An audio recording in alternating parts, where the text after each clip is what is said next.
Good morning, Reds. What's good, people? TGIF. Thank God it's Friday. This is Mick Ruby from MEFC Realist TV with yet another massive update regarding Manchester United news today.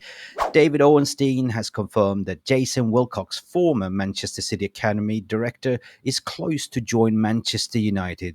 With Omar Berrada and Dan Ashworth still being on garden leave, its INEOS plan is led to believe to use Wilcox as an interim sporting director until they resolve the situation with Dan Ashford. Furthermore, in head of recruitment, we spoken about earlier this week that Dougie Freedman is one of the candidates considering for the head of the recruitment role, but also we have breaking insights that Julian Ward, former head of recruitment of Liverpool, has been on a sabbatical break for the past 18 months, is ready to join Manchester United. Who is Julian Ward? Why are INEOS looking at it? These are the top stories that we're going to talk about today, but also furthermore, we're going to talk about the Ten Hag situation. Is he safe? Is he not? Please don't forget to like and subscribe to this video, and we shall be back in a couple of seconds.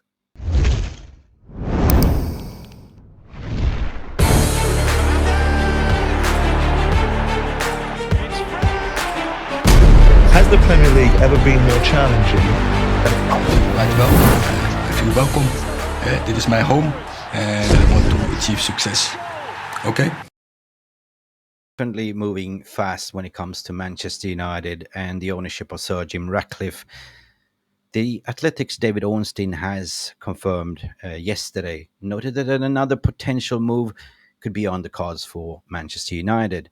Though United fans clearly are unhappy with the fact that there wasn't really a full takeover, but Sir Jim Ratcliffe has certainly showed his cards and what his intent is, and that is to take on board the best-in-class people structure. Getting the best-in-class areas of all the business areas is so important for Manchester United, according to my opinion, to be his modus operandi. With Southampton's Jason Wilcox being targeted as a performance director and academy director, he will be working alongside with Dan Ashworth. If United can quickly sort out the former Newcastle Manchester United pay. So what is going on there? What is going on? So according to my opinion and my understanding, problem has been solved, right? Ashford has given his notice. He has accepted Manchester United's offer. He's been set on garden leave, meaning that he's not doing anything. And Manchester United are now working very, very hard in negotiating and paying out his ransom. Some people call it ransom. I call it pay Newcastle in order to release him quickly. Because in his contract, he has 6 months garden leave or notice period, but Newcastle don't really want to let him go. So they're pretty much messing around with United. United need to pay around the figures what I've been understood, about 7 to 10 million, and that is what's on the cards on the moment. Now, guys, let me know what you think, because at the end of the day, United has been very stronghold that he is the man. He is the man for the job, and they're willing to play the long game. And therefore, moving on to the next story, it is why it is so important. Now, the head of recruitment is something that United is looking at. You know, with Wilcox being there as the head of academy and head of development, the reason why they want to move on for Wilcox is pretty much that he will be a swift move.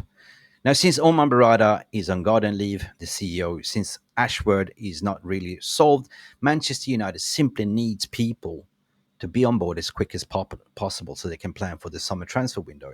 Hence, if they're going to appoint the likes of Wilcox, he will step in as an interim while Ashford is still on garden leave and then moving on to his natural position.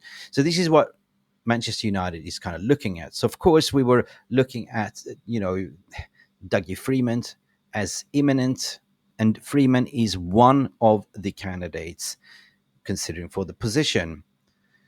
But it's a little bit underwhelming in terms of what Dougie Freedman has done. It's more of the national pedigree talents, what he's done at Crystal Palace. He's been there 5 years, but it's not really best in class, is it? Right? When you think about it.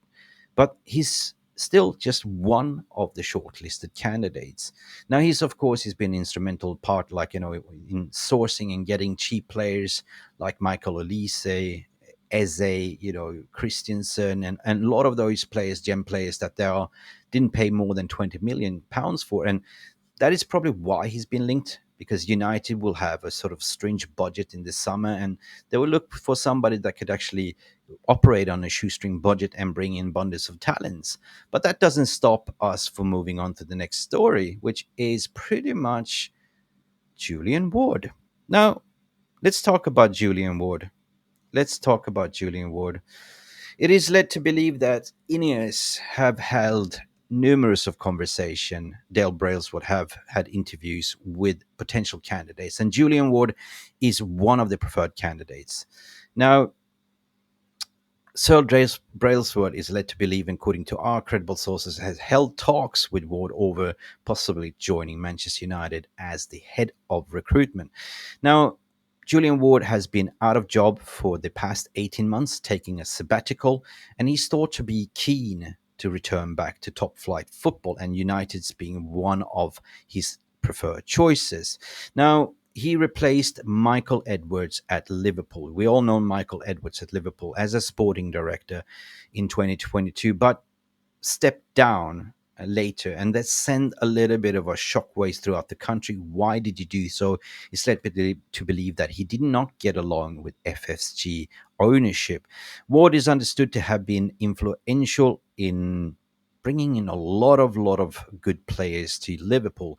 I know what you're thinking, a Scouser to work for Manchester United, but at the end of the day, we are looking for the best-in-class people.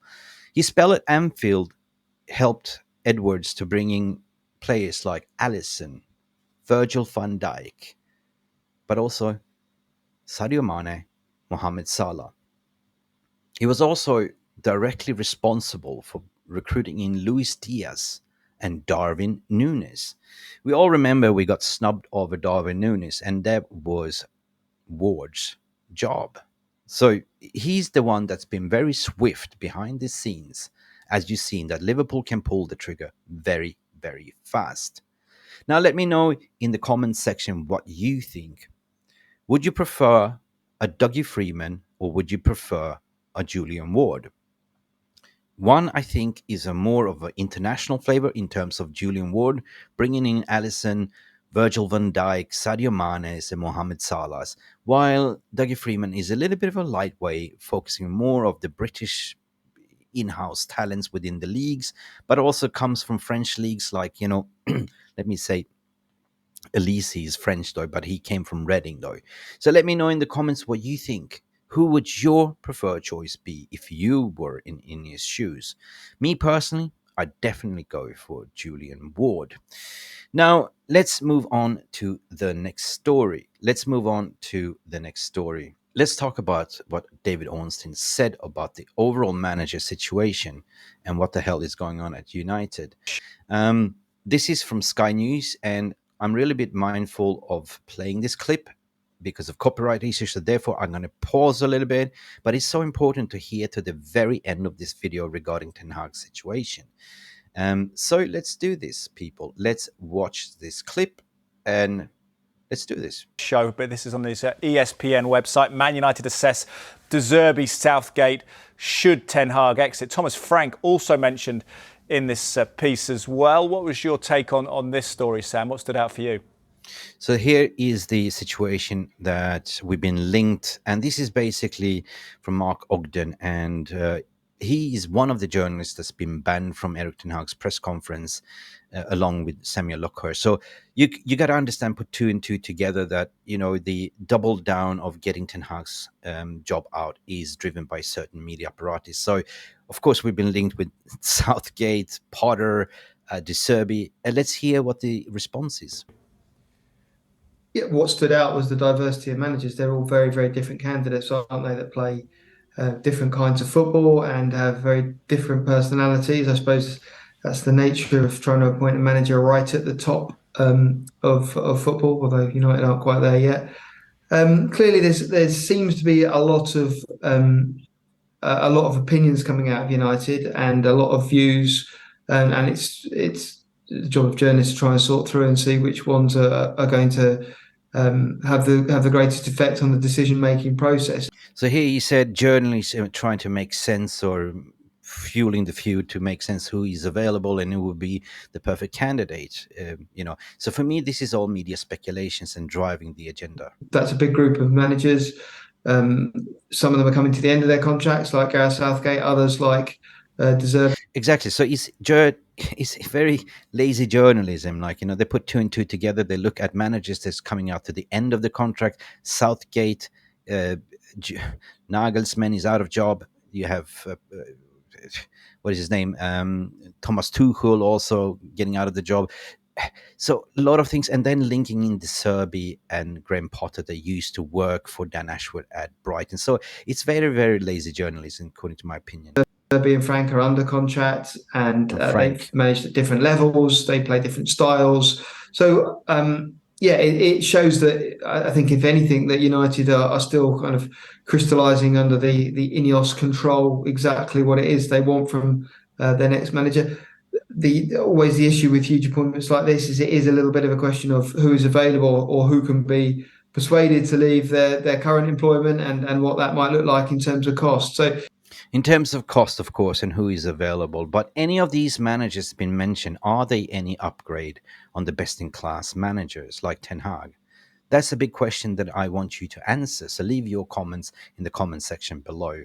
According to my opinion, the mentioned names, they are not better than Ten Hag. It does come down to timing, and it seems to me that there's still some very, very big decisions to be made there on Erik Ten Hag's future and how INEOS see United going into next season. Judging by the radio phone-ins, a lot of England fans not having Gareth Southgate is the parlance, David, still despite his success with England relative. I am not having Southgate. No way near, in my opinion. No way, Jose, are you coming to Manchester United. I mean, that is just like driving a Rolls-Royce and downgrading to a Skoda or Fiat Ritmo, if you know what I mean. No way, Jose. This is journalists fueling the fire to get you railed up, Manchester United fans. Success. What do you think Manchester United fans would make of that? How likely Southgate winds up at Old Trafford? Well, people you speak to who know INEOS well describe them as being very resilient and thick-skinned, and when they've got a clear idea of what they want, they go and get it and implement it. Yes, true. They want to get it, and they got Omar Berrada, and they operated in stealth. So listen to this, what Ornstein has to say. Ornstein had the finger on the pulse all the time. It. And yeah, they seem to have a good relationship with Gareth Southgate, as does Dan Ashworth, the incoming sporting director, once an agreement can be reached with Newcastle over his gardening leave and start date. And so Southgate, possibly is one in their thinking. You've seen sort of Graham Potter mentioned for similar reasons. He's well known to INEOS because they spoke to him about the Nice job, and then you see names like De Zerbi. So they spoke to Graham Potter about the Nice job. So INEOS owns Nice, and Nice needs a manager. So they've spoken to Potter to take over Nice. So journalists are now linking him to Manchester United job as well. And Frank is a new one that Mark Ogden brings to the fore. He's also highly thought of at a number of other clubs. Liverpool have been mentioned in the past too, and there'll be more candidates as well if Erik Ten Hag is to move on. That is if Ten Hag is to move on. But listen what he says now. Hag will have a say in this as well, whether he wants to continue. He's got a year. So Ten Hag has a say in this matter. He's got 1 year left on his contract, and he can refuse. Contract this summer, plus the option to extend further, and nobody's really considered that he will be part of this discussion too, and so we don't know anything for sure yet. But yeah, I've seen the same fan sentiment as you, and that reaction, if they are convinced that they need to make a change and they want to go for somebody like Southgate, which is not a foregone conclusion by any means. He's got the Euros with England. He'll have his own decision to make over whether he carries on with England for another tournament or longer or not. Yeah, there may be some animosity towards it, but if they are absolutely convinced it's right and they fit into their system and there's trust mutually, and it's going to be a success, then I reckon they would ride the storm to do what they think is best for this project. So they will ride the storm, what they think is best. And there are links to Dan Ashwood as well. If they think that is the best candidate, best in class, they will ride the storm for that candidate. The same thing applies to the manager at the moment. So it's all about the best in class people in all positions. But listen what he has to say about Ten Hag's future project. But I just don't think we're anywhere near that yet. There are no decisions made as far as I know. So there you go. David Ornstein confirms that they are nowhere near it at the moment. And this is my point that I want to make. You see, first and foremost, the first priority is to establish the people above first before you even go into recruitment of players, right? So this is what I've been adamant on this channel to say, like, first you need to appoint the CEO, which is Omar Berrada, then you have the sporting director, Dan Ashworth, then you bring in Wilcox, and then you bring in the head of recruitment, and then you address the manager situation. Now, with 10 games to play in Premier League, there's no way you can get all these people in and have that discussion until the summer, So all this media noise that's coming out, linking different managers, is basically lazy journalism. These are managers that's out of contract. They put two and two together and starting this fuel. Like Mark Ogden, forgive me to say, but also certain other journalists that's been banned from the press conferences, has been starting and fueling this. And it's like domino wildfire. And that sends a rift and drift within the Manchester United fan base that's been split for the past 10 years. And, sacking the manager is the next best thing to do to solve the problem. But here it's clear and evidential. What we're trying to do is provide a balanced approach, what the media is saying, to beat the press, but put our opinions and thoughts to it. And but at the end of the day, the truth is in the middle, and what I'm presenting is my factual evidential research, and what you interpret is your opinion as well. So in your thoughts and opinions, I want to hear from you. Leave your opinions in the video description. And until then, please don't forget to like and subscribe to this video, and we should definitely see you for the Erik ten Hag's press conference later on today, as we do play Everton of the weekend. Thank you for watching, and wish you a beautiful, successful Friday ahead. Thank you so much for stopping by and watching MUFC Realist TV. Don't forget to like and subscribe and follow us on the socials.